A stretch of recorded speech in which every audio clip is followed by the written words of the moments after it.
South Korea. Agad na rimaspinde ang mga bumbero at napula ang apoy sa loob ng 20 minuto.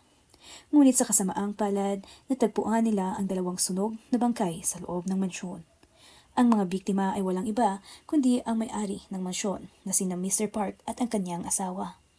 Samantala, nakaligtas ang kanilang 23 taong gulang na anak na si Park Han-sang at ang 13 taong gulang na pinsan nito.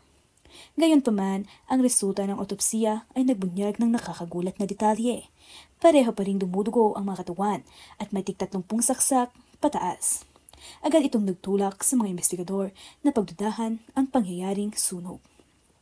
Ang kaso ngang ito ay yumanig sa lipunan ng South Korea noong panahong iyon at nananatiling isa sa mga pinaka-notorious na krimen sa kasaysayan ng bansa. Ang tumawag sa pulis ay walang iba kundi ang anak ng mga biktima. Ito nga ay si Park Han-sang. Nang dumating ang mga otoridad, napansin nilang may sugat si Han-sang kaya agad siyang dinala sa hospital para siya ay gamutin. Doon ikwento niya na nagising siya sa tunog ng nababasag na salamin at paglabas niya ng kwarto ay sobrang lakas na daw ng apoy kaya hindi niya na naabot ang silid ng kanyang mga magulang.